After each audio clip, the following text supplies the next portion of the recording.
ยามเป็ดตอนเช้าอันนี้ก็พันอยู่ครับดูว่าเรานี่ก็กินอยู่นะครับ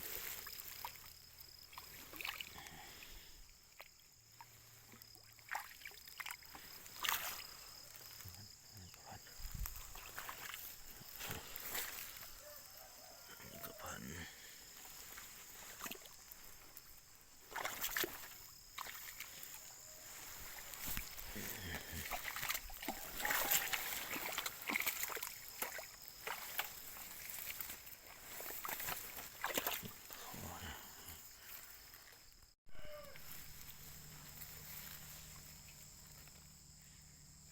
หลังนี้ก็ถือ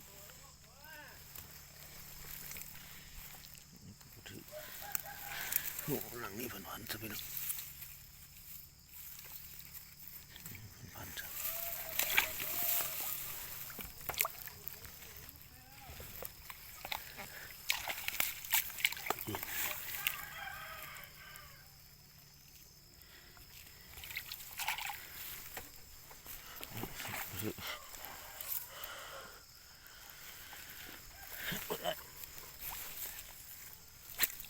เหี้ยยังคือเก่า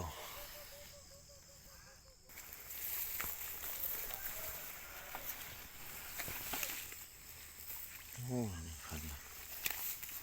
เยอะนี่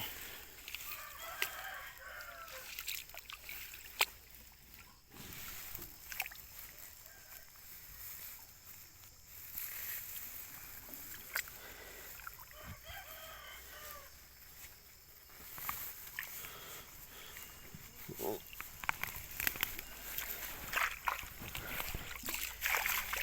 โอ้พอตายละตายละ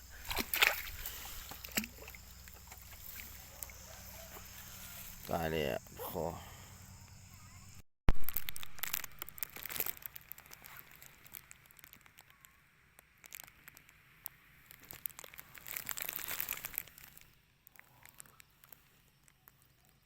โอ้ยพอได้กินอยู่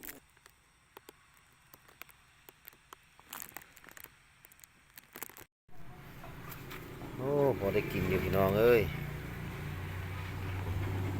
ปลาดุกมีแต่ตัวใหญ่ๆซะปลาดุกลุยๆซะไปซื้อเบ็ดเข้าคงยามเข้าคงนี่โอ้ได้ดีปลาอย่างนี้มีตัวใหญ่ๆมีตัวลุยๆปลาคอกับตัวบ่ใหญ่ปานใดน้าคอนั่นแหละคอนั่นน่ะตัวใหญ่ๆพอได้กินมันยังมานอยู่เนาะโอ้ยออกแล้ว